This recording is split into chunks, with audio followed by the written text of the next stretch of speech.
People are always surprised when you tell them that there's a baseball team in Ireland. It doesn't matter if they're from the States or Ireland, they just think you're screwing with them.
So I was walking down Grafton Street in 1990, spring of 1990, and I saw a bumper sticker, a window sticker that said Irish Softball Association.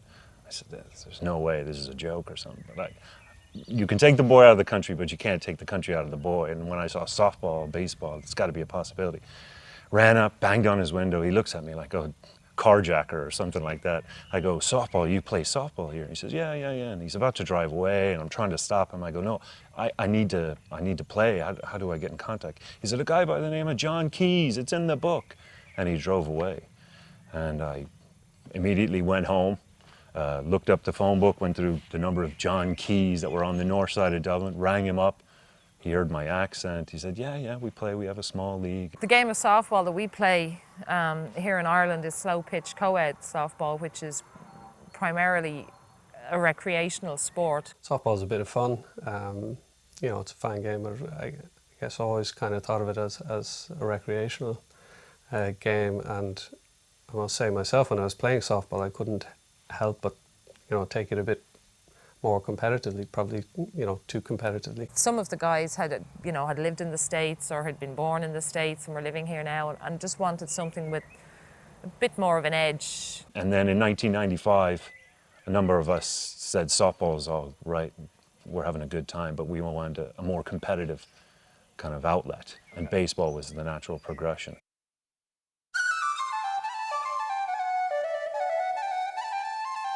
At that time, we had grown to maybe 30 guys who were playing the game at the moment. We had no league. We just go out and play scrimmage games. And we knew that the European B Pool Championships were going to take place in England in 1996. And we said, well, why not?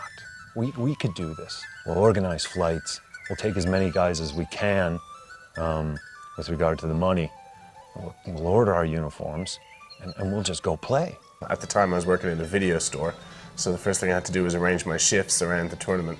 So that was kind of difficult to do. The boss that I was working for didn't believe there was a baseball team in Ireland, and the usual, I'm sure everybody went through the same at that period. The first practice we had out in Marley Park, which is kind of South Dublin area, there was maybe 15 guys. And we had baseball, and they all had the gloves and bats and all that kind of stuff, but we were just out in a parkland where they normally play soccer or Gaelic sports. Where we actually trained is now a reservoir where they have fishing, licensed fishing. So it was a bit swampy. We'd no equipment. We had a temporary backstop that was made up of poles and nets. Jim Kilbride and Brian Connolly would compete with each other to come up with the better makeshift backstop. Pieces of wood stuck into the ground with chicken wire practically wrapped from one end to the other. We had bases and that kind of thing. We stole them from softball teams. We were all using our softball gloves, big floppy things that we've been sort of throwing around for years. Some of the guys, the pitchers, had never thrown off a mound. The grass was too long and we had about 4 baseballs. It's just a bunch of guys hanging around and we just decide on the fly what to do. It's like, okay, let's do some ground balls, and then okay, do this, and then play a scratch game. The mood of the team going was really, really upbeat because we had absolutely no idea of what to expect. And I suppose looking back in hindsight, you know, we were looking at the competition that we were up against and we thought, well, Norway, I mean, how big can baseball possibly be in Norway? Surely they're going to be the same as us. And, you know, Lithuania, how good can they possibly be? And so, you know, we were in for a pretty rude awakening. The 1996 European B-Pool Championships were held in Hull, England. The roster of Ireland's first national baseball team was an unlikely array of players with various levels of experience. Brothers and battery mates Sean and Noel Mitchell were native Dubliners who had spent part of their childhood in Philadelphia playing baseball in the backyard and rooting for the hometown Phillies. There was centre fielder John Dillon, an accomplished rugby player who had given it up at age 25 to try his hand at baseball. Darren O'Connor was the youngest member of the squad at the tender age of 18, while catcher Mick Manning was twice his age. Ireland made its international debut against the tournament favourite, the powerful Czech Republic, on the 8th of August 1996. The boys from Dublin were as green as they were proud, but from the moment they stepped onto the field, they knew things would not be easy. I mean, when we saw them warming up and so on, they obviously looked, you know, much smoother than we do, and you know, they were pretty intimidating. We didn't take batting practice before the first game because the Czechs had gone out first, and these guys were studs, and they were bashing the ball like frozen ropes, left, right, over the wall. And I was talking to one of the coaches, and I said, "Oh man, this is nasty. This is a psychological game. If we lose, we're not going to lose our pride." And he said, "I agree, let's not take BP." Despite their doubts, the Irish got off to a surprising start, thanks to Gus Hernandez, a scrappy infielder from Dublin, by the way of Guadalajara, Mexico. Hi, my name is Gus Hernandez. Gus Hernandez, you mean? Yeah, the Kerry boy. That fine Kerry accent. I'm from Guadalajara, Mexico originally, and I came to Dublin in 1989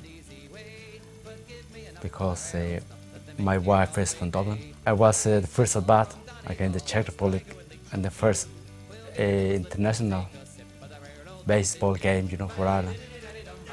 Well, I felt great, you know, okay, let's see what's happening. I just saw the pitch was strong pitcher, left-hander. So I get in the box and everything. The first pitching, I saw the ball coming straight to me in the middle and I just go for it. When I hit the ball, I just start running.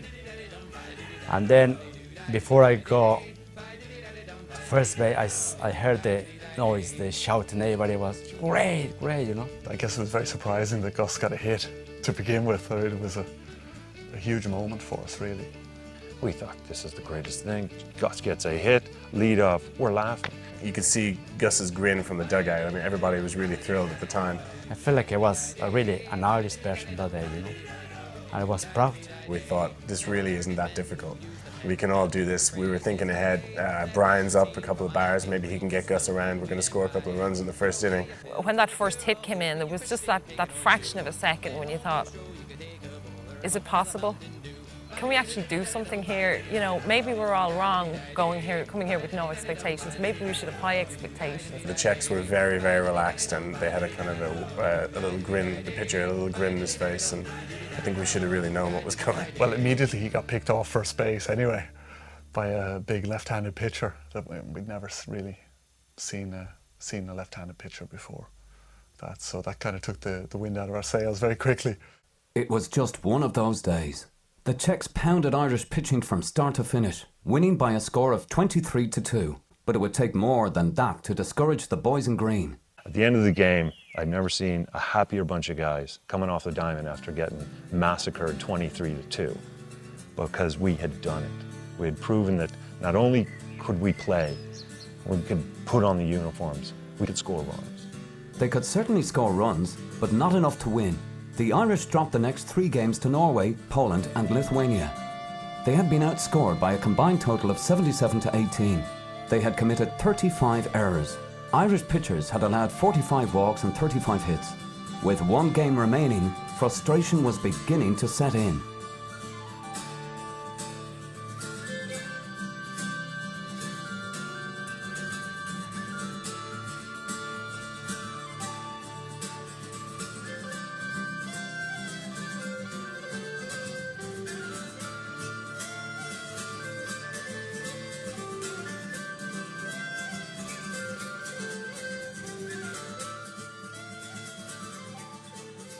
Could the Irish win a game? Could they even come close? With only one game remaining, it seemed like the answer was no. We were worried about going home without a win. We were worried about going home and telling people that we'd taken all their time and effort and all our time and effort and come back with nothing. We were really getting our asses handed to us basically at that stage. The winless Irish faced off against Yugoslavia in a crucial final game. Returning to Dublin without a victory could have a devastating impact on the future development of Irish baseball. This was the last game of the tournament. It was do or die. A lot of jitters, you know, a lot of bitten nails and frayed nerves and stuff. So there was a lot of tension in the area. It was nearly something tangible. Ireland jumped out to an 8-2 lead, but the pesky Yugoslavian club chipped away, scoring 2 in the 4th and 2 more in the 5th. It was a close game all the way. And I think after the first inning, you know, really, I mean, momentum changes during the game a lot, but you know that you've got a shot. Once we started getting hits against the Yugoslavs, we knew we had a chance in the game. They looked like they were on their back heels a little bit. They looked a bit like it was the end of the tournament and they wanted to go home, and I think everybody on the team smelt it at that stage. Bill Beglin was pitching really, really well. Beglin was turning in a masterful performance, relying on a nasty breaking ball to overcome several defensive miscues. The Irish led 8-5 going into the 9th inning. The Slavs scratched out a run at the start of the inning, but Beglin shut them down, earning his 9th strikeout to end the game. Final score, Ireland 8, Yugoslavia 6. Well, it felt like we won the tournament actually. It was the last game and the first win for Ireland in that tournament. I remember we were celebrating in the middle of the field.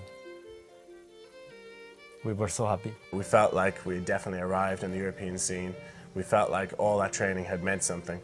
On another level, it was very important back home to actually go home with a win to prove that, yeah, we did something with all the training and with the funding that we'd received.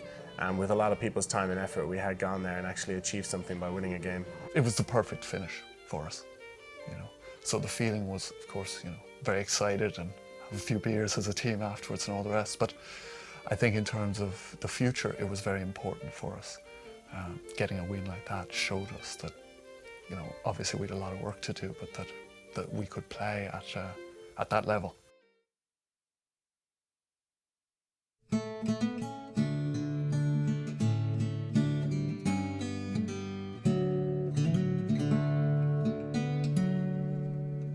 So the first field we would have played on and trained on was an extremely slopey, poorly drained, lumpy field with no backstop, no pitching mound, and really poor throw-down bases. We'd have to step them off.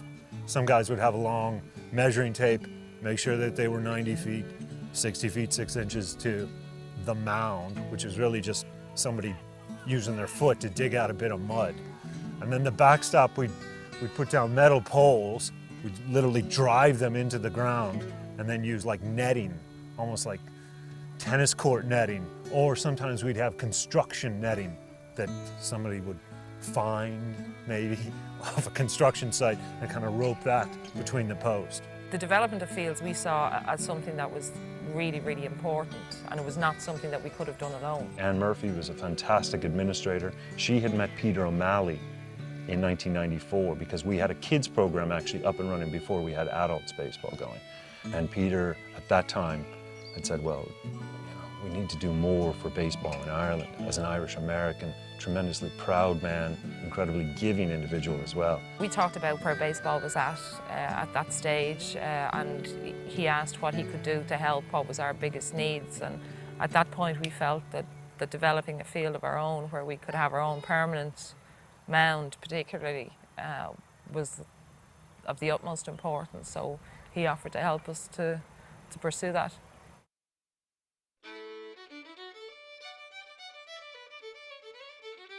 Welcome to Corca Park, the home of the National Baseball Facility here in Ireland. And here's the stone to commemorate the opening of the fields we had in 4th of July, 1998. At the time, Jean Kennedy Smith, one of the Kennedys, she was the U.S. ambassador to Ireland. She's a very good friend of the O'Malleys, and she's been a very good friend to Irish baseball as well. She threw out the first pitch here for the opening ceremonies. We actually had an open barbecue for everyone. Peter put on a barbecue for, I'd say there was 600, 700 people. That's a big barbecue.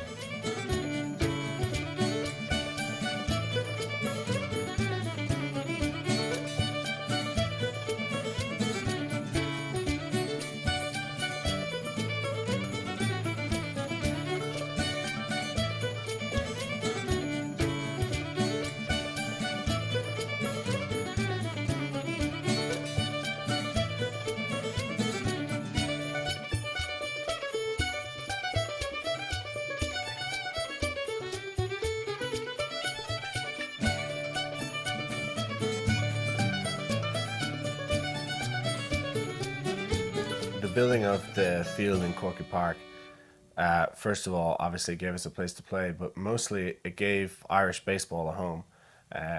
There was a home to focus on. There was the league field and an adult field.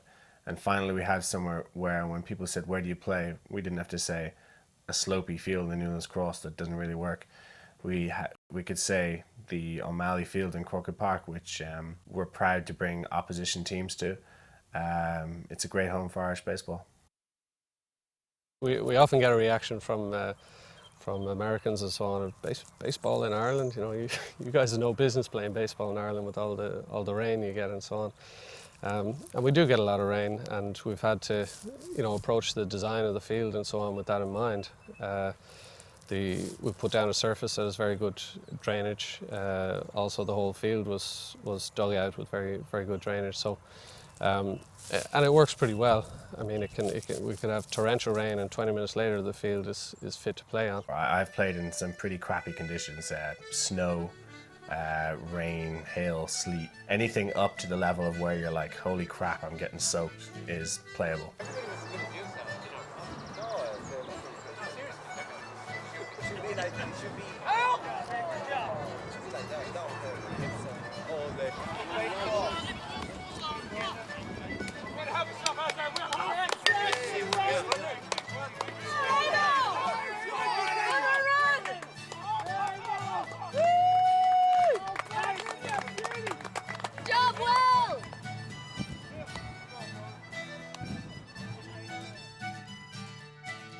I think count on one hand the number of games that I've seen called off, if that, considering the Irish weather.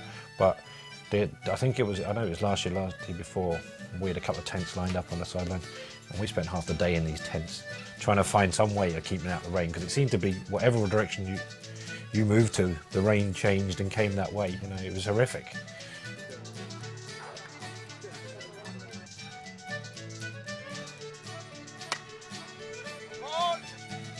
Yeah, we play through some horrendous weather. You get bad summers over here, you can't keep getting rain out after rain out, you know, you're just going to have to buckle up and play through it, you know. It's probably snowed or hailed at times, but nothing too drastic, nothing that we couldn't handle.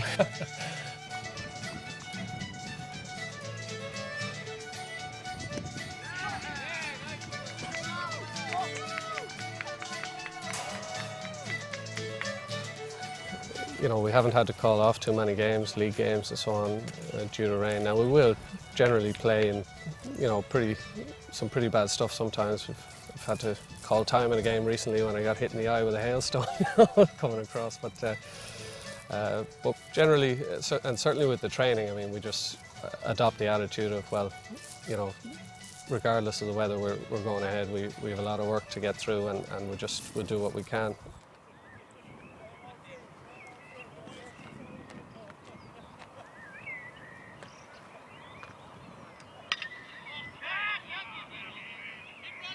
So now that you've got a field in place, that's great. It looks pristine. Now you're playing on a day-to-day. It's in a public place.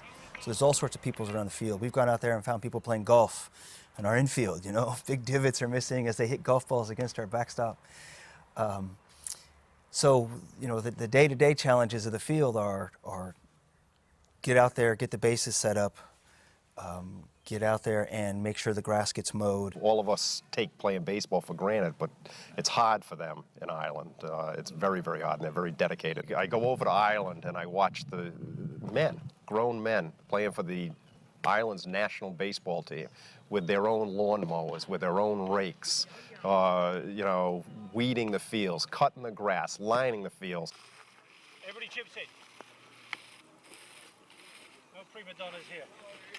That's what we need to keep the field in good shape, because we just have ourselves. We have the league, we have players and a committee, and that's it. There's no backup, there's no groundskeeper or anything like that. We actually have a system out where the home team before a game rakes the field before the game. The worst part is after the game we have to rake it again.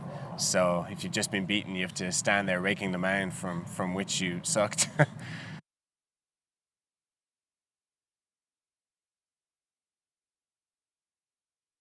With a home field and 4 years of playing experience under their belt, Ireland's national baseball team returned to international competition at the 2000 European Championships in Croatia. The veteran Irish lineup was bolstered by the addition of Chris Foy, a first baseman from New York who had recently moved to Dublin. But this year, Ireland's troubles would begin before they even stepped off the plane.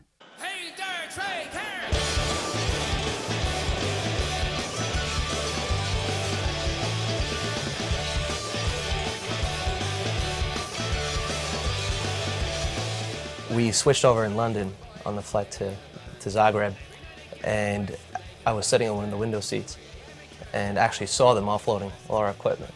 Some of the guys saw it being taken off the plane before we took off. And we were worried then, you know. We were sitting there and the plane's starting to back out and all the guys are going, "That's our luggage sitting on the tarmac." Did you say anything? Did you tell a flight attendant? No, you see, it's the Irish way. It's you don't actually complain. You just go, "Geez, let me just you know, under your breath," and you go, "What are we going to do about that?" Everybody kept quiet. And then, "Did you see that?" "Yeah, I saw it." "Yeah." We arrived in Zagreb airport and milled around for a while waiting for our luggage, and then realised it wasn't going to come. I think 3 bags turned up out of 30 odd, and it was just it was a mess. I was cool, my bag was there.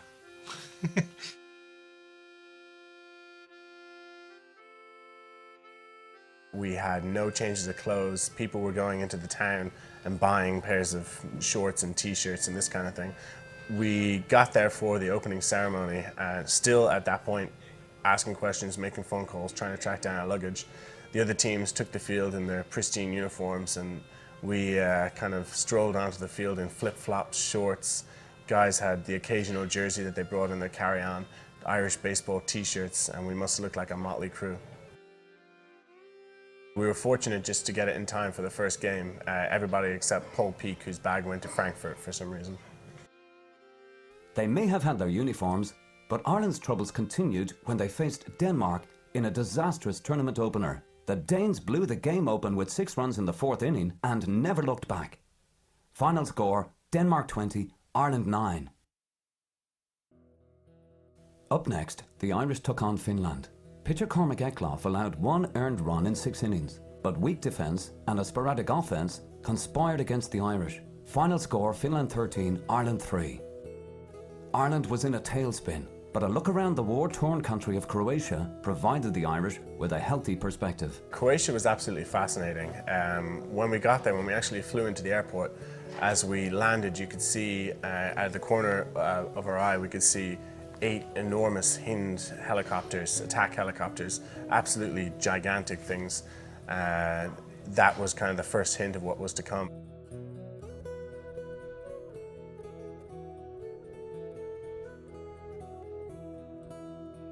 Visually, it was quite striking. I mean, everywhere you looked, you could see, you know, bullet marks on walls and half blown up buildings and, you know, that sort of thing. You would look around, you'd see all the buildings, you know, you'd see it all like spread with bullets or mortar damage or whatever. I was going about taking pictures of it all, and, you know, all the guys were saying, "That must be like back in Belfast, you know, what are you taking pictures of that for?"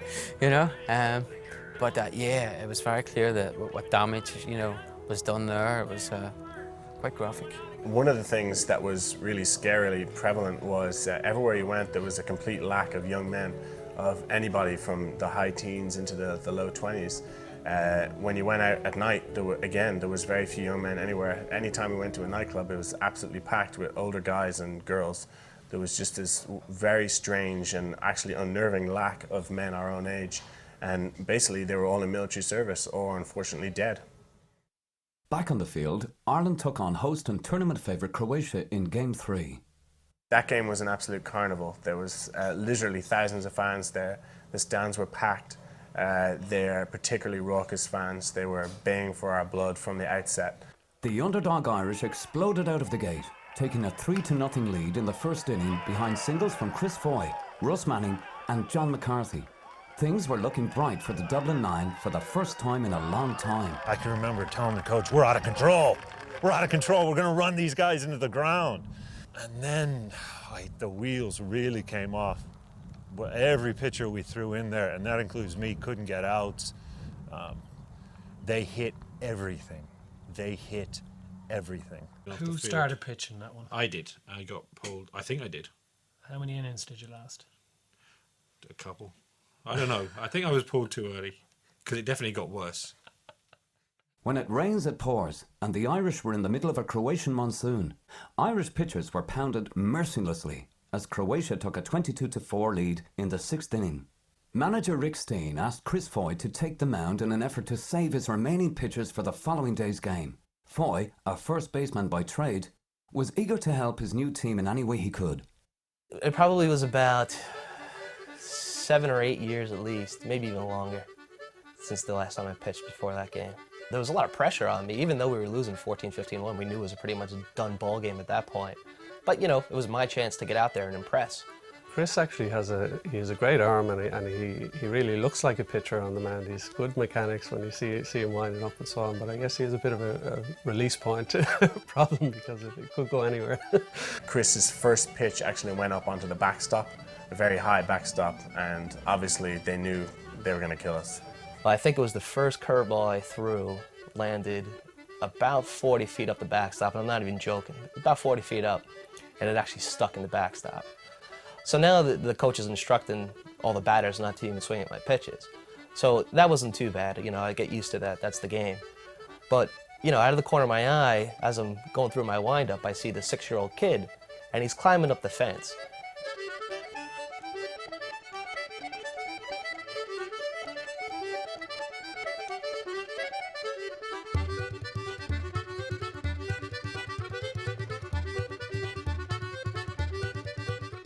And he's sitting there trying to bang out the baseball out of the backstop in the middle of the inning. And I just sat there, I just didn't know what to do. And it bounces out and back into play. You know, everybody just went nuts, the whole stadium, you know, pretty much just laughed at me. It wasn't a fun experience.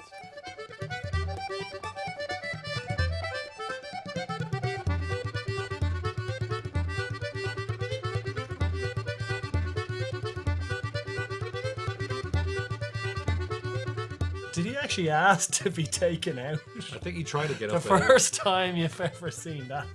He made a break. He made a break for it a couple of times, but he was wrestled to the ground and dragged back onto the hill. Chris unfortunately wasn't able to get an out, so his official ERA is 0. So if he ever goes back into European competition, you better pray he doesn't get an out, and he'll shoot up to about 234. It was one of the worst losses in Irish history. Final score, Croatia 28, Ireland 4. The winless Irish squad had been battered and beaten, and with only one game remaining, things weren't looking good. I think the feeling at that stage was, you know, okay, we've come here, we worked hard to get here, we've got pasted. Tomorrow we have to play the team that's actually reached the final with Croatia, Hungary, so chances are we're going to get beaten again, so we might as well enjoy ourselves while we're here. We thought we were done for, right? We were after losing to Croatians. We lost to whatever teams we thought we could beat, and the Hungarians were the second best team in the tournament, so we're like, you know what, we're done for, right? So we had a few drinks.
Now, it's not like we got totally wasted, we just had a few drinks, but our theory anyway is about going out, do you agree with it? Going out the night before, right, a game, and getting very little sleep. Baseball is a game where, you know, you don't have to be, you have a certain amount of athleticism required, but as the main thing is about being relaxed, right? So if you've had a few drinks the night before and you turn up with little sleep, you can actually be very relaxed. With their unique strategy in place, a relaxed Irish squad took the field against the heavily favoured Hungarian national team. The Hungary match in Croatia was one of the biggest games we have ever played. We did not want to come home 0-4. We were down, but at the same time, we were not going to give up. We needed a victory. Cormac Eckloff got the start, and it was an honour he didn't take lightly. It's such a huge thrill to me to put on the Irish jersey, and there's nothing in my life that's ever come close to the feeling that when you sing the national anthem before games, before the European games, and when you're standing there and you're representing Ireland, standing on the mound, pitching for Ireland, it's an incredible experience, and I'm so grateful to be a part of it. Cormac already at that stage had quite a lot of game experience, and he's always been pretty effective in the international competition. I think he games up, he concentrates very well, and one thing that I think he's very good at is getting guys to swing at bad pitches. People often don't hit the ball with great contact against them, so they put it in play, but they won't put it in play that hard often. So that's what I tried to just keep mixing things up and getting them to, you know, swing at bad pitches off the edge of the plate or whatever, and just keep Cormac quite focused and pitch a super game. The Irish found themselves trailing in the bottom of the 7th inning by a score of 6-5. Sean Mitchell led off the inning with a single and moved to second on Mike Kindle's sacrifice bunt. Gordon Ireland walked. Chris Foy was hit by a pitch. Paul Peake and Darren O'Connor both reached on errors before John Dillon capped the rally with a 2-run single. The Irish had managed to cobble together 5 runs with only 2 hits. And that, ladies and gentlemen, is the definition of small ball. Meanwhile, Eckloff proved to be a workhorse on the mound, throwing 133 pitches in 8 2/3 innings of work. From about the 7th inning on, I couldn't feel my arm anyway. Sean, I don't know how Sean got me through that game. He just kept coming out to me. He babied me through that game, basically. Dragged every last ounce, every last strike I could throw out of me. Final score, Ireland 10, Hungary 9.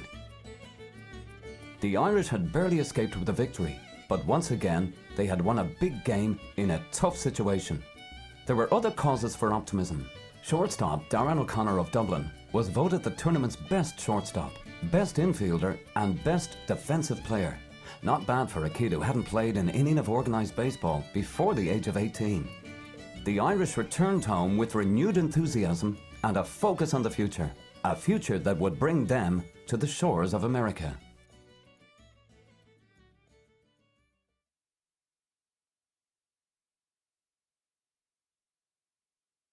We decided we were going to go to America in 2001. We were going to take the national team and a youth all-star team. Pretty ambitious project, 55 people. But at the end of the day, it came down to money. And we raised £35,000. And that's a serious amount of money. We got great support from the Irish tourism department here in Ireland. They said, yeah, this is a good idea. We want 55 ambassadors to go to America and spread the goodwill of our country.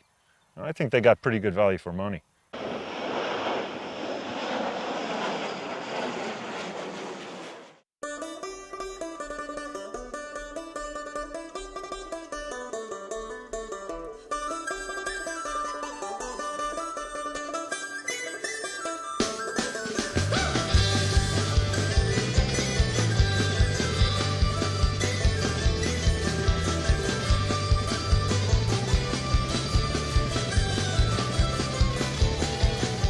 We were playing baseball every single day. We were training, we were playing competitive games against very good teams. We were exposed to it on such a level that everybody on the team improved. They had never played baseball, 6 days in a row. They played in Connecticut, they played in Rhode Island, they played in Massachusetts, and they were received tremendously. These people took off 2 weeks of their lives to make this one of the most special experiences of our lives. The Irish were very focused on involving a youth national team. They played very competitive teams in 4 different cities, Newport, Narragansett, North Kingstown, and Hartford, Connecticut, against good teams in good parks with great enthusiasm. They also had exposure to clinics and coaches that they didn't see before. All of a sudden they were seeing how these other teams went through their infield and outfield practice, how they warmed up before the game. And the next thing you know, you see the kids from Ireland picking up these drills, and the coaches from all the other Little League teams helped.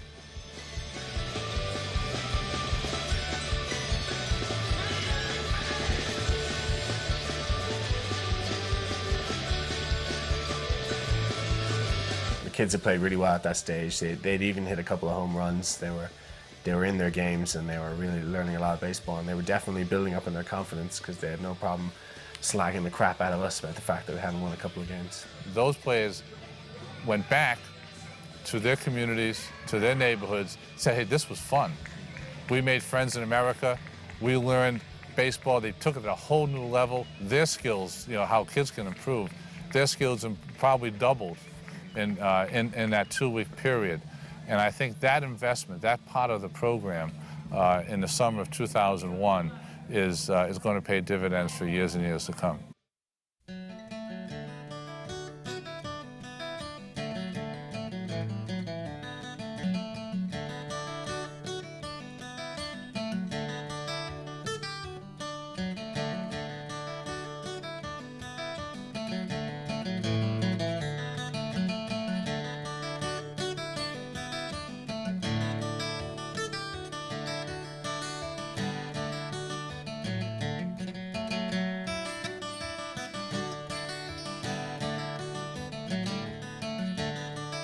It was so fantastic. And for Cormac, it was particularly great for him. My father was born in Fall River in Massachusetts, and my mother is from Dublin, actually. And they met in Cape Cod one summer when my mother was working in a restaurant and my father was parking cars in the same restaurant. Their first date was actually Fenway Park, so it's kind of ingrained in the blood a little bit. My mother basically got homesick and got persuaded to come home, and my father looked at it as a bit of an adventure and came over to Ireland, and we've been in Dublin ever since, basically. I've been a Red Sox fan pretty much from day one. God, do we ever hear it every day, everything about Boston. He has the Nomar Garcia Parra tattoo on his arm. First of all, I was drunk, and second of all, I just thought it was, I don't know, a way of showing how proud I was to be going to Rhode Island as a part of the national team. I thought it made a lot of sense at the time, and now I'm stuck with this and I don't know what to do about it. Pitching today for the Irish national team, number 22, Cormac Eckler. I definitely had very wobbly knees for the first few minutes. It was hard to kind of even just stomach it. It was a strange feeling. It was very powerful. It was a fantastic experience. You know, we had the whole setup, all the radar guns going, the announcing booth, everything. It was a fantastic day.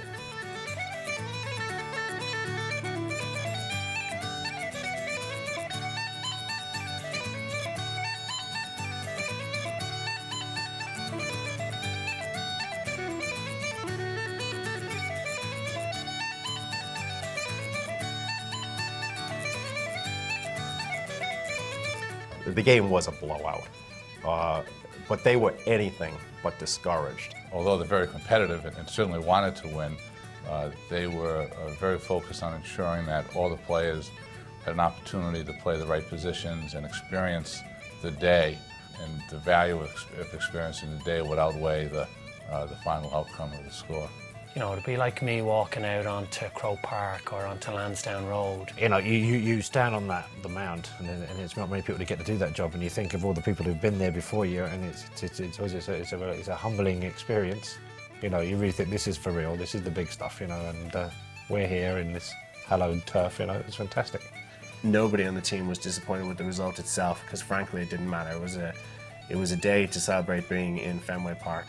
I think it also provided a bit of a kick to the guys who maybe thought, oh, this is just a bit of fun. This was real. That they could compete not only in European Championships, they could play in the Cathedral Baseball, Fenway Park. And we were providing them with that opportunity. I think it was a big It was an important step for the organization because we did pull it off.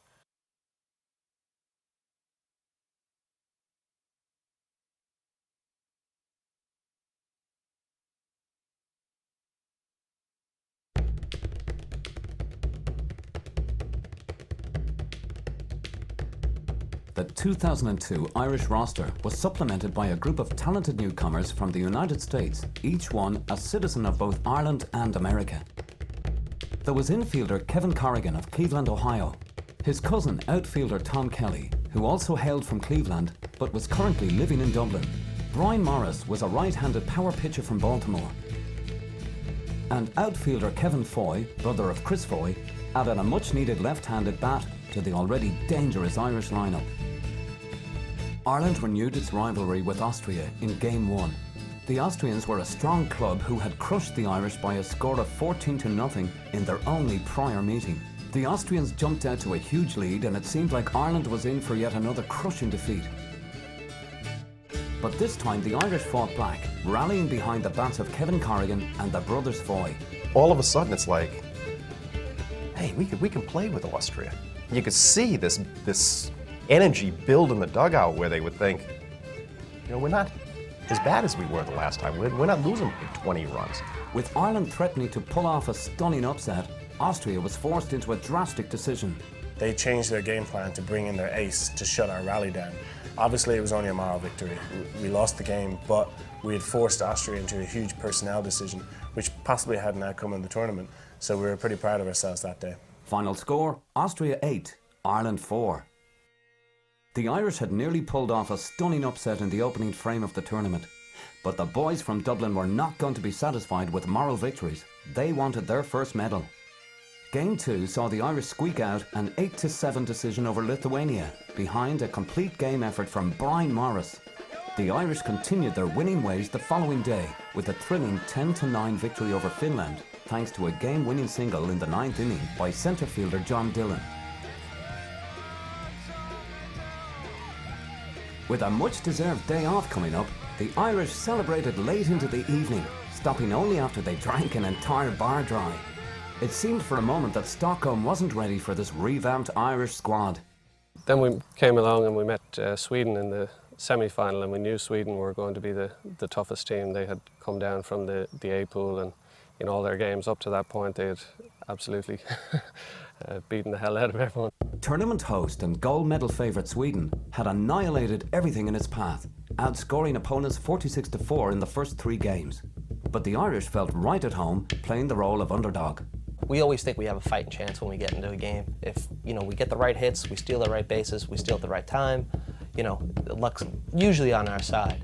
You know, we'd seen it before that it's not always the prettiest guys that win, and you know, we found that sometimes we can upset teams like that, upset their rhythm, be aggressive, and they can often fall apart if you know, we get on top of them early. So that's the way we approach it.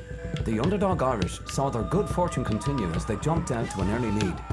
The Swedes and their fans were shocked by Ireland's strong start. After 3 innings, we're ahead of Sweden 1-0. No one had been within 10 runs of Sweden in the entire tournament. But Ireland's luck ran out quickly.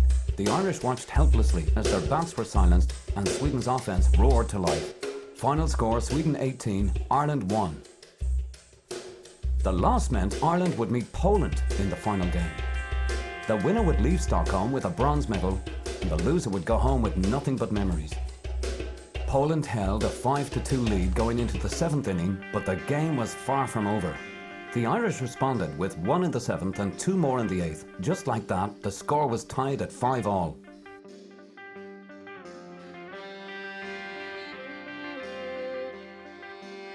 Poland scratched out 2 runs in the top of the 9th inning to take a 7-5 lead. But the Irish fought back once again, putting 2 on with 1 out in the bottom of the 9th inning. Paul Peake moved the runners over with a perfect sacrifice bunt, and suddenly the Irish were closer to the bronze medal than ever before. Left fielder Tom Kelly strode to the plate, hoping to deliver the big hit that would bring the bronze medal back to Dublin. We had runners on second and third. I think we were down by 2 runs. Runners on second and third, and I think the pitch was 1-1.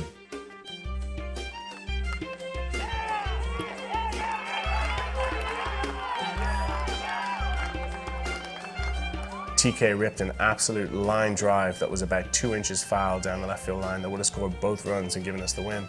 Unfortunately, he struck out in his next swing. Then Kevin Foy was on deck, and I remember, I think on the second pitch, he popped at the shortstop in the ball game. Final score, Poland 7, Ireland 5.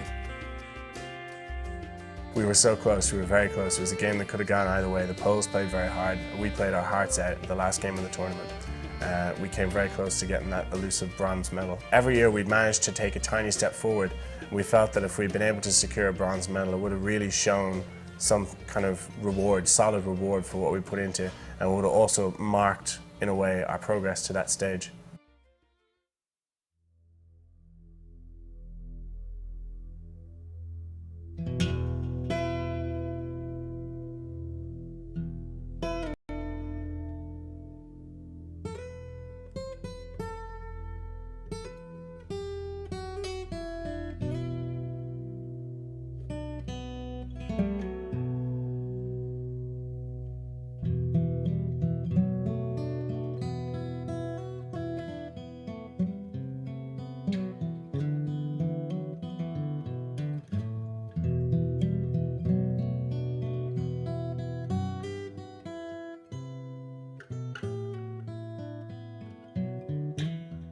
To most people, baseball is strictly an American sport, but to this dedicated group of enthusiasts, baseball is breaking down barriers and building ties between people from all parts of this city.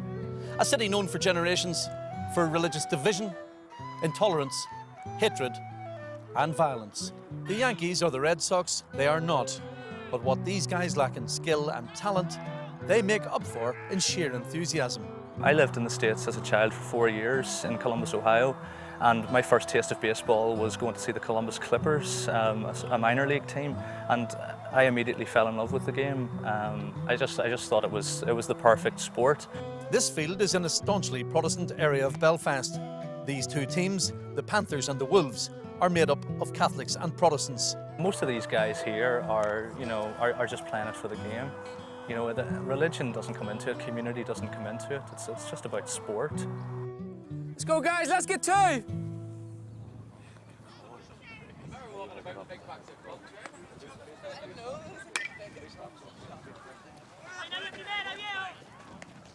That's a play, baby! There you go, guys. It's a clean inning. Nice job. Nice throw, dude. Chip, nice play there, mate. Go on, you're the man. Tamari, nice play. Curry Derv. I played for the national team through 2000, 2003. I've always talked about representing Ireland, you know. I guess when I first got the jersey, you know, it blew me away. And when I seen my name on the back, you know, embroidered on the back, it was amazing, absolutely amazing, blew me away. Yeah, I was walking about, you know, you see my teeth shining to the moon, I'm sure. Terry was a really integral part of the team, actually, a really friendly guy, fit in really well, and a very skillful player too. And he was extremely proud to play for what he saw as his country, whether north or south. Terry is a very happy-go-lucky guy, always sees the bright side of everything. I think even when we were getting killed, you know, 15-16 by Croatia, you know, he'd be sitting there up on the fence, watching the game, you know, a big smile on his face, enjoying himself. That's the type of guy he is. Oh! He's got some padding. I'd take it, Dave.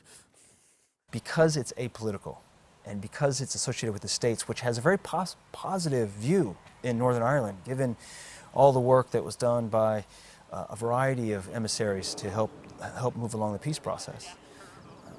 There's a very positive view of the United States there, and so this baseball is associated with America, so therefore it gets a positive write-up.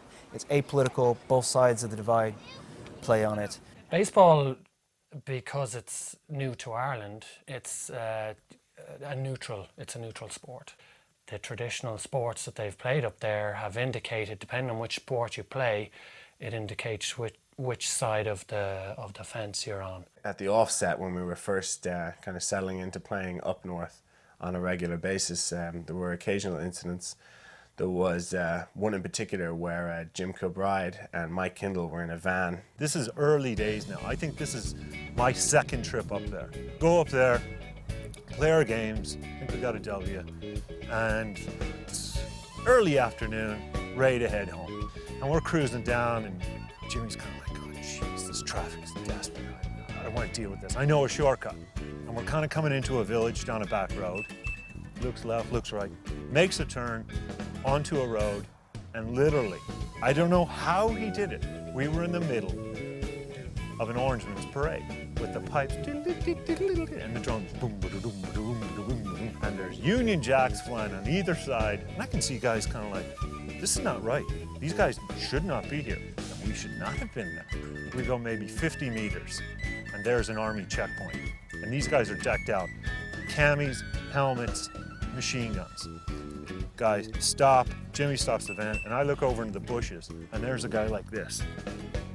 And there we are in a panel van, 3 knuckleheads, unshaven, dirty, grimy, with baseball caps on, in a panel van with Dublin registered plates. When the police opened the back of the van, they found a large number of baseball bats.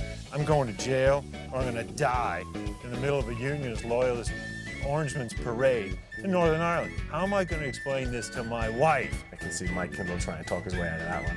They were eventually let go and finally got home, but I think they learnt the lesson never to take a wrong turn coming back from Belfast.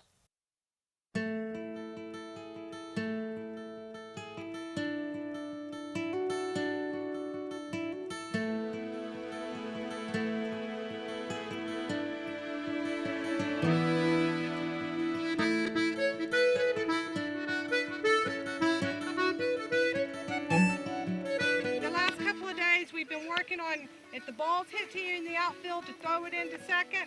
Yeah. Okay, we're gonna work on it. He's gonna do a drill with you to work on that. Hi, my name's Carol Kinney. I'm originally from Houston, Texas. We moved here to County Cork, Ireland about 7 years ago. My boys really wanted to play baseball, and there was no baseball in County Cork. So my husband and I did the only thing that any good, honest American would do, and that is we started the Baseball League in County Cork, Ireland. When these kids started playing baseball, they knew absolutely nothing about baseball. When you come up to the plate to bat, there's going to be the batter box. And it's just going to be a box. There will be one on either side of the plate. Situate your weight evenly between your 2 shoulders, and when you swing, you're taking a step forward. Bring it in a little bit. We want it about here. See where I'm standing? Just about there. Normally we'd, just here where my feet are. That's brilliant. Great stuff. Okay, come down to first base and we're gonna work out. Yeah, come in a bit more. Where the dog is. See where the dog is? That doesn't normally happen in baseball. Very rare that the coach gets to see where the dog is. Although there's a lot of sport in Ireland, and we found this talking to a lot of parents, the kids don't get their game. They're on the bench, they're sitting out. There's, for whatever reason, the kids don't get picked, so we don't have that. We have the little league ethos where everybody gets to play. Okay. Oh, you go. Ready? Big swing. Oh, try again. You're gonna run fast, right? You're gonna run fast? All right, here we go. Run, run, run, run, run, run! Keep running, Neil! Okay. I've been involved with the youth camp since the first summer I came over to Ireland. I was part of the plan was to help develop youth baseball. Come on, Neil! Come on! Touch! Touch it! Yes, sir. Hey, I told you this bat hits home runs. We try to make every kid feel and look successful to everyone that's around, you know. So I think that's, just them alone achieving, hitting a home run, even if they miss the first 2 bases and just run to third and back to home, it makes them feel good, it makes us feel good, and hopefully it'll make them come back. PJ was absolutely fantastic. He was so good with the kids. You know, they can be pretty tough, and to try and get a bunch of kids of that age group to, you know, to maintain their attention span for any length of time is a really difficult thing to do. Nope. Stop, stop, stop, stop. Yes! Come here, you're too far away. Switch this hand down below. Now move this hand up, and this hand up. There you go. Now hit the ball.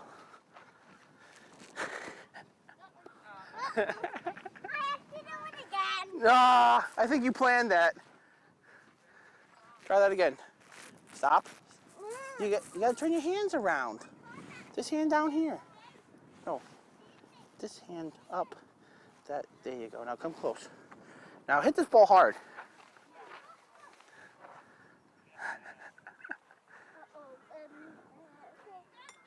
Okay. Ready? Go. At that age, it's more important for them just to stay active. And baseball can be a very inactive sport. You got to keep them moving.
No sport here where you throw the ball. Everything is hitting the ball. Hurling, there's a bat, they call it a hurl, but basically it's like a short hockey stick with a round, flat part in the end. They throw this ball up, not dissimilar to baseball in size, much lighter, and they hit it. So they're not hand-eye coordination, they understand hitting. Now our opposite problem was throwing was horrible. I remember the first couple of weeks coming home going, I don't know what to do. America, everyone grows up throwing a baseball or a football. Nobody throws anything in Ireland. You take a stick and you hit it or you kick it with your foot. Now, roll me a ground ball. See, my feet come round there. I picked it up here. I didn't try and throw like this, which you're doing at the moment. I picked it up, I came round it. I'm there, I'm in a position where my elbow's up, my right elbow, and I can throw the ball much harder and much straighter. So just practice that. Pretend you're getting a ground ball and then, go on, just pretend you got it. Right, getting ready, that's it. And that elbow's got to stay up. You get a more accurate and a stronger throw. Give them a couple more. It took us about 4 weeks for the kids just to understand the basic rules, such as when you hit the ball, you don't have to run to every base, you can stop at a base. For them to understand that you must have the ball to tag the runner. We set up the situation where we had a runner on second and somebody up to bat. And I was explaining to the kids that to stop the runner from getting to third, you had to tag him out because he was not forced to run. So we started the play, the ball was hit, I had my back to the shortstop, and I yelled, now don't let that runner get to third base. And the next thing I know, out of the corner of my eye, I saw my shortstop do a perfect soccer slide tackle and completely take the base runner out. It was then that I realized that you have to explain everything to the kids. You can't assume that they understand the baseball lingo like kids growing up in the United States would. Hi, my name is Chloe Bly. I'm from Ryland. I've been playing baseball for 5 months. Do you have a favorite baseball player? Yeah. Who? Benny Williams. Billy Williams? Benny. Or it's Bernie or Benny. Oh, okay. So can you just say my favorite baseball player is Bernie Williams? My favorite baseball player is Bernie Williams. And can you say it again and then tell me why? My favorite baseball player is Benny Williams because he has hard throws and very hard swings. Kids like baseball. They love the game. If we had the numbers of people who could manage and administrate throughout the entire country, we could run a clinic in every town in the country every weekend. I know kids, they love the game. There's something different. I think it's the fact that they get to hit something.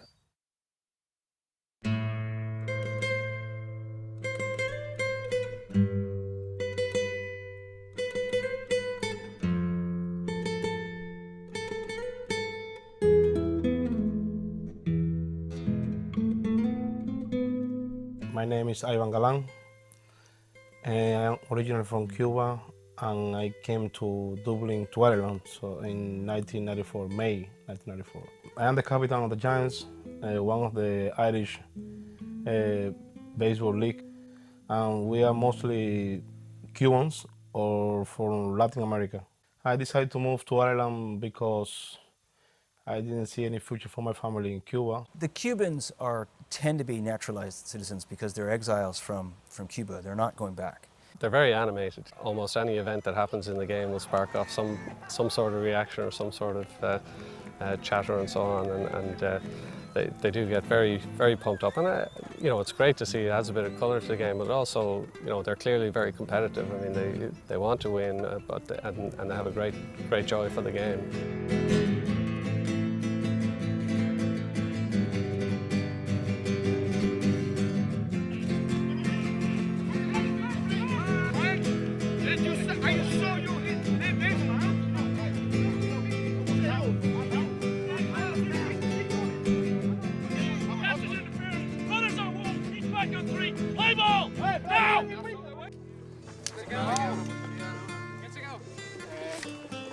Hello, say hello to little Frank. It's interesting that they have a couple of different sort of age groups. Some of the older guys would obviously have spent more time in Cuba growing up. Quite strong baseball skills, even though some of them are getting longish in the tooth at this stage. Not that I can talk, but... What you see is a 45, 50-year-old man out there playing baseball and loving the game and missing it. And that's why they joined in, and that's great to see. And there's kind of the young guys who have mostly grown up here, looking to the older guys for instruction and so on. They see us playing baseball, you know, we are the parents, so, you know, now and then you look at them, it's kind of cool. Let's try it. Let's see what happens, you know what I mean? Because you see them, they're so exciting playing that game. Let's see what's going on, you know? And then they end up loving the game, you know, because at the beginning they didn't, oh yeah, whatever, you know? And we have to sometimes push them. Come on, let's do it. Get a glove. Let's throw it, you know? I want to play football, you know? And now they love it. Hi, my name is Jimmy Peter. I'm 18 years old and I play for the Irish national team. I was 9 when I came to Ireland, and my parents decided to leave because the situation is in Cuba, like the whole communism stuff, and we just came over here. He didn't have a chance to start playing in Cuba, so we had to teach him from the scratch here, you know, and see how far he went in 2 years and a half, how far he went, me practicing with him and explaining to him how the game is played. As we said in Cuba, he having his blood. I used to play hurley when I first came over here when I was 10. And I was in the paper once for scoring, I think it was 4 goals in one game, my first game ever. And I was in the country about 2 years, and I made a great story in the paper that I was over here 2 years, and in my first game I scored so many goals and stuff, so it was pretty good. Why'd you stop playing? Well, I gave it up after a while because it's pretty dangerous. I mean, if you've ever seen it, they're whacking each other with wooden sticks. What do your friends think of baseball? They don't think much of baseball. They just think that it's you know, it's just like not a very popular sport, and there's not much involved in it. But I think it's great that I'm playing for Ireland. I mean, I don't care what sport you play, as long as if you represent the country that you live in. I think it's a great honour. It doesn't matter what sport you actually play.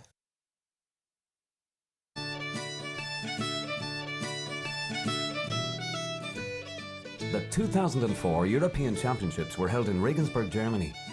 Ireland was hoping to improve on its 4th place finish in 2002 with the help of several new faces.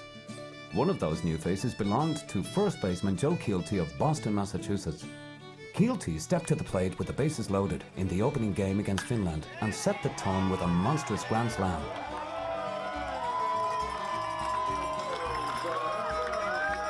The Irish bats continued the onslaught, scoring 10 runs in the first 3 innings, behind big hits from Kevin Foy, Pat Nolan, Russ Manning and Gareth Donnelly. Ireland was well on its way to its biggest margin of victory in international play. Meanwhile, 6'6" southpaw Brendan Bergerson was also having a fine first day on the job, striking out 9 in 5 innings of work as Ireland beat Finland by a score of 25-5. It was a fantastic coaching debut for Sean Mitchell, who had hung up his spikes and was now sharing head coach duties with PJ Fox. We felt with the team we had, we could beat them, and probably fairly comfortably. But I certainly didn't expect it to be that kind of scoreline. And again, you reach this situation where you don't want to run up the score, you don't want to embarrass anybody, but at the same time, I was trying to make sure everybody kind of got into the game. We'd had that happen to us so many times in the past, that it was a weird feeling to go out and just absolutely destroy a team. We took Phil into pieces, but I think we did it in the right way. And what I mean by that is, we had several times in the past where teams had run the score up against us, so we know exactly how it felt. But Sean and the rest of the coaching team basically emptied the bench, got everybody into the game, and played a tight game, but played it respectfully to Finland. But it did feel good to come out with a whopping win. While the sudden impact of newcomers Keelty and Bergerson may have caught some fans off guard, John Dillon's 4 RBI performance didn't surprise anyone. John Dillon is Ireland's captain, and he's a guy that's just transformed himself into this amazing baseball player. The level of respect that everyone has for him is just amazing. He says something to you, you take it to heart. Let's go out there. What is it? 110%, all right? Pride and honour. Prode August honour. Air Os 3. Hein Do 3. Let's go, guys. Let's go now. He's a big joker, but once he steps foot in that field, he's just become serious, and he's a totally different guy. He's a leader as well. He's a good leader, I think. He's all about business once he steps on the field. High praise indeed for a man who had taught himself how to throw and hit a baseball at the age of 25. It's not that I couldn't throw, but I didn't have confidence in it because, I was used to playing with a softball. That's all I knew, right? Or throwing rocks, but that's pretty much it, right? Over the years, I've just picked up things from the coaches, particularly on batting and throwing as well, just learning tips on how to improve. So it's just listening to the coaches for me and reading books. When we look at his record in the European Championships, you can see that he's one guy who's consistently hit above 300 throughout all the tournaments that we've attended since '96. It's great to be able to say that about a purely Irish, born and bred and based player. The Irish met Austria in Game 2. The Austrians were a slight favourite, but the boys in green were confident they could build on their performance in the tournament opener. Coaches Mitchell and Fox gave the start to Chris Gannon, a crafty southpaw with a cannon of an arm, who had been a teammate of first baseman Joe Keelty at Boston College. Gannon got off to a rocky start, hitting 3 batters and allowing 2 runs in the first inning. I came out there and practically hand-wrapped them 2 runs, and could have been a lot more. Like, I started off and I felt okay. I mean, you can never know. Like, people ask you how you feel, and you say, well, I feel great, and you go out there and you give up 10 bombs, and you walk about 15 guys, and then some days you're like, I feel terrible, and you go up there and you throw like a 1 or 2 hitter. Gannon put his early troubles behind him and took control, relying on a moving fastball and a fantastic selection of breaking pitches. He settled down extremely impressively and started to strike guys out, got his fastball going, trusted his changeup a little bit more and his curveball. He really showed us what he had that day. He kept the score, he kept us right in it. The score was tied after 8 innings at 2 each. The Irish went to the bullpen in the 9th inning, hoping to keep the Austrian offence at bay long enough to mount a rally of their own. Cormac came in, did an absolutely phenomenal job in relief. That was a huge game, obviously, and to come into a game when it was tied at 2, obviously the usual feelings. I was extremely proud to be representing Ireland. It was a particularly big day for me because my father and my mother were in the stands, so I really wanted to pitch well that day. It was the best pitching from Cormac I have ever seen, and I told him that. He stepped up. He showed everyone that he still has it. The Irish bats exploded for 6 runs in the top of the 11th inning, and Ireland held on to win by a score of 8-2. Just like that, the Irish were 2-0. The march to the medal round continued against unbeaten Serbia-Montenegro.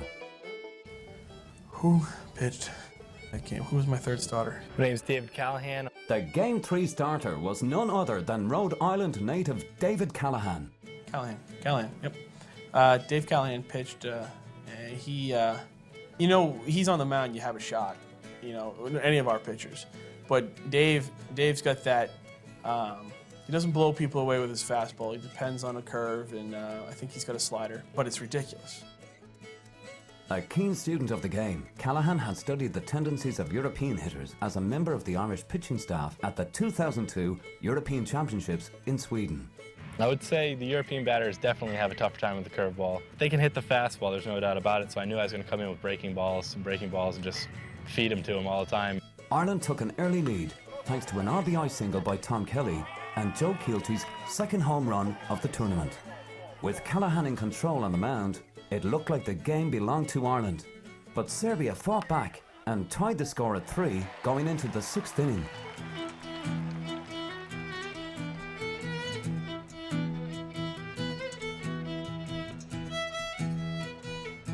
The score would remain deadlocked until Kevin Corrigan blasted a 2-run home run in the bottom of the 8th inning. That was all the offense the Irish needed as Callahan shut the door for a complete game victory. Good things happen to those who wait, and Ireland had waited for what must have seemed like a lifetime. Ireland was 3-0 and 2 wins away from a gold medal. Their next opponent would be Slovenia, but first, the team had to take care of some very important business off the field.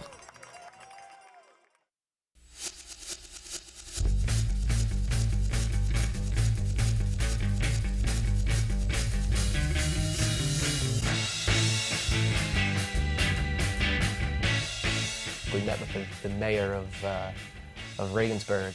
He turned out to be a car salesman, basically, trying to sell us the latest BMW model, you know, for 45 minutes to an hour.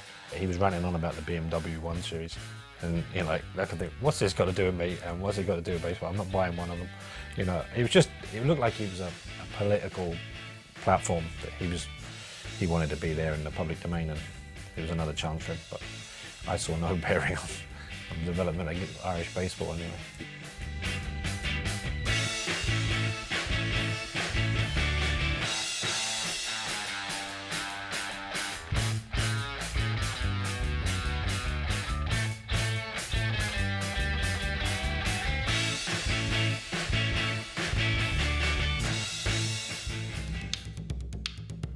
Back on the field, the Irish knew that Slovenia would be their toughest opponent yet. Each team was undefeated, and the winner would advance to the gold medal game against host nation Germany. Brendan Bergerson got the start, and he picked up where he left off, striking out 4 in the first 2 innings, while Joe Keelty hit another home run. At the end of 2 innings, the score was tied at 1-1. It looked like this could turn out to be one heck of a battle, but things fell apart quickly for the Irish.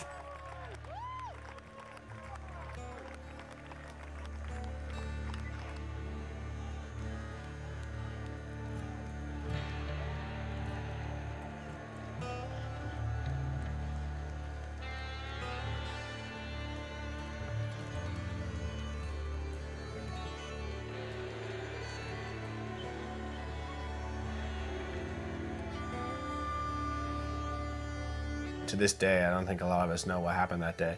We had all the ingredients in place, but things just didn't go right on the day. And it was a combination of things. It wasn't any one thing. We didn't get on base, we didn't hit the ball, we had errors in the field.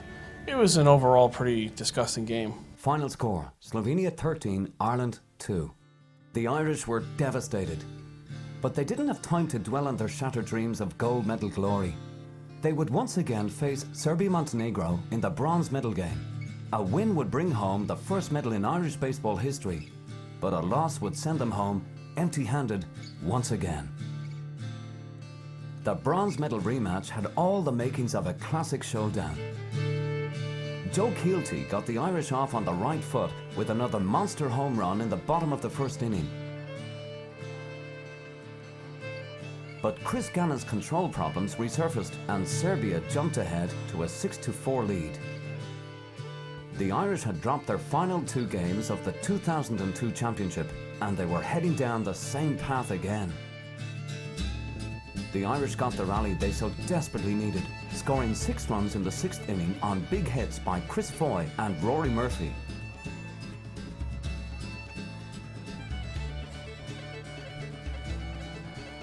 Kevin Corrigan's 2-run home run in the 8th inning added to the Irish total.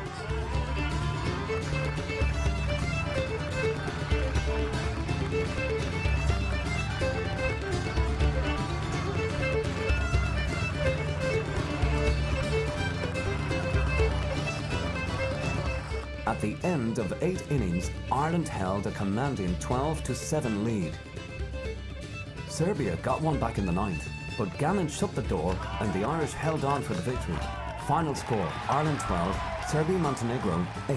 It had been a total team effort for the Irish. Homegrown veterans and talented newcomers had worked together seamlessly to bring Ireland its first medal in international competition. The Irish had also seen a group of homegrown rookies excel in the first international tournament, with contributions by third baseman Gareth Donnelly and pitcher Niall Rowan. But 16-year-old catcher Rory Murphy had an even bigger impact.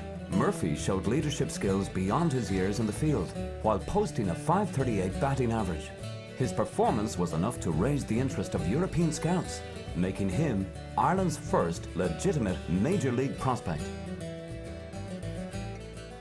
I love pitching to Rory. He's a fantastic catcher and he's got amazing instincts for his age. He's so solid fundamentally, it's just unbelievable. On top of that, he's a leader already, which is just amazing. He's got a great bat, good arm. He's really something special. As a coach, you look for Rory Murphy. It's that simple. And it was nice to find him in Ireland.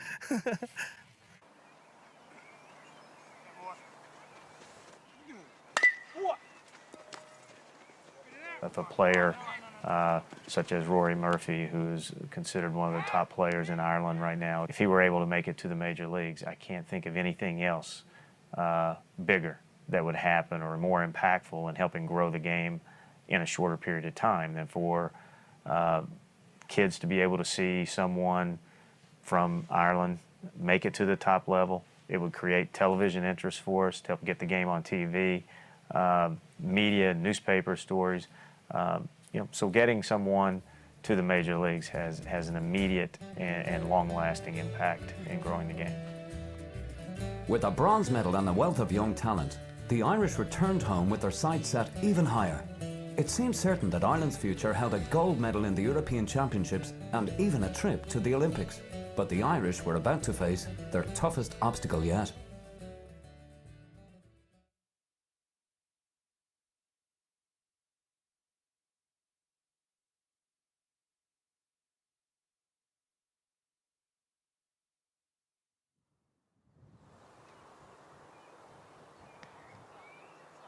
I'm very disillusioned, to tell you the truth.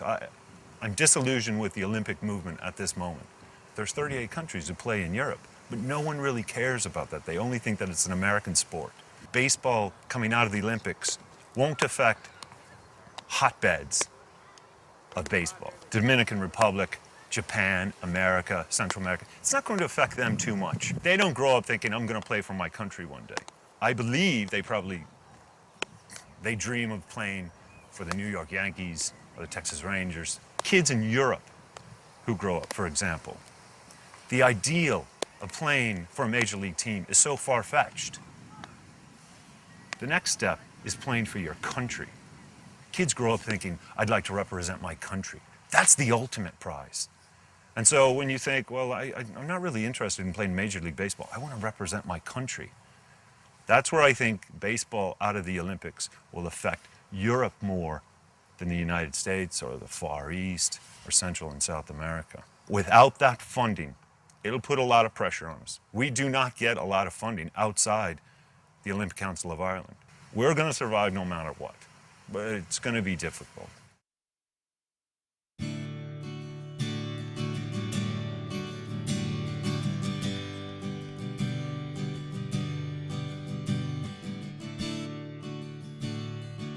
Yeah, you're welcome back to the Sunday Sports Show on Dublin's News Talk 106 with Jerry O'Sullivan. We're going until 6 o'clock this evening. It's around about 20 to 6 now, and at this time every Sunday evening, of course, we bring you the local results, sports roundup, and in particular the Irish Baseball League results for this weekend. We had 6 games, and the Black Sox had a good win over the Panthers by 8-6. Spartans had a very strong win over the Blue Devils, 10-4. Hurricanes overcame the Belfast North Stars in what sounds like a very close match. Hurricanes 6, Belfast North Stars 5. The Tigers beat the Trojans by 11-9. And finally, Greystone Mariners had a close win over the Belfast Wolves at home. This was, of course, Greystone Mariners 14, Belfast Wolves 12. Baseball would still be a minority sport in Ireland in terms of participation, player participation and awareness about it. But awareness of baseball would be higher than other minority sports because of the fact that it's such a major American sport and a pretty big international sport in general. Because it looks so good on American TV and it's such a storied and historic sport in America that a lot of people follow it. So you get a level of interest that wouldn't be there for other minority sports. People wondering, I wonder what it's like to actually play baseball, because they see a lot of it in the papers and a lot of it on TV from what comes from the States. So that's an advantage that they do have over here, and it's growing.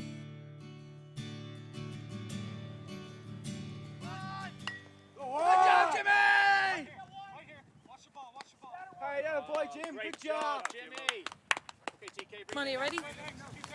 I'm watching the game, Mom.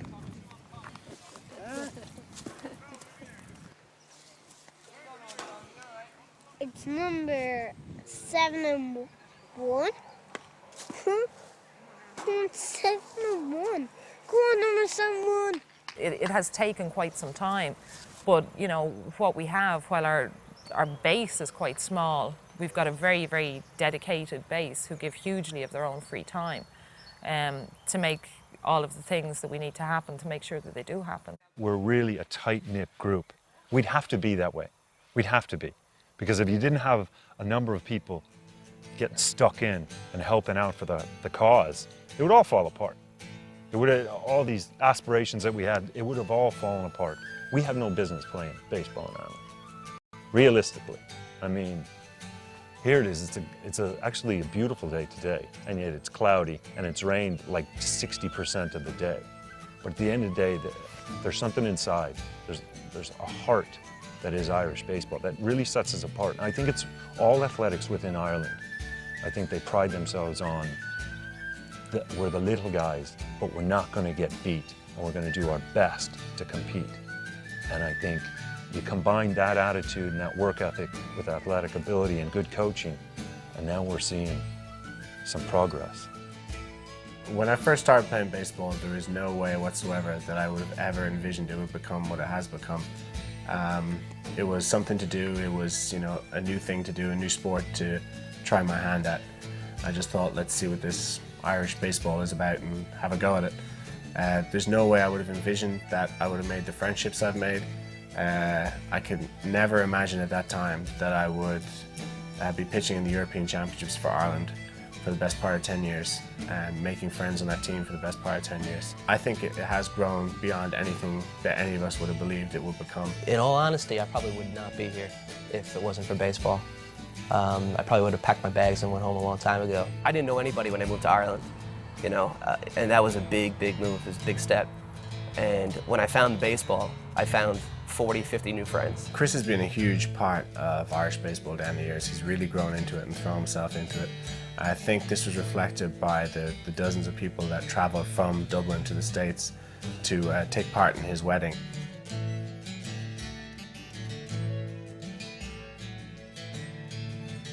The wedding was awesome. Open bar, food, it seemed like about 1 million different courses of food. Booze was flying all over the place. The music that was playing, it was just a great party. It was a spectacular party. People hear that I'm involved with Baseball Ireland and they play baseball in Ireland. You know, what's that all about? And I explained to them that it's about developing baseball. It's about a love of baseball. But for me, it's so much more than that. These people involved with Baseball Ireland genuinely care for each other. They care for the game, but they care for each other much more. And it's wonderful to see. I remember seeing Terry Roseboth when we were in Croatia, beg your pardon. And we had finished a game and it was early afternoon. Everyone had showered, some guys gone off and got lunch. And I came back into the room where we were all staying, and Terry was sitting on the windowsill just looking out. I said, Terry, you okay, man? You all right? Are you tired? Sick? No. And then he just kind of looked out the window again. I go, are you homesick? He says, no, it's just, this is the best. This is the ultimate. I can't get over. He said, I just want to sit here. I just want to sit here and look across at a building with bullet holes in it and remind myself that I'm playing for Ireland and Croatia in the European Championships. It's moments like that that I think we've all experienced and realize that it is more than just playing baseball. It's a big family. It's a big family. It's good. I love it. I can't say much more about that.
That's just stupid.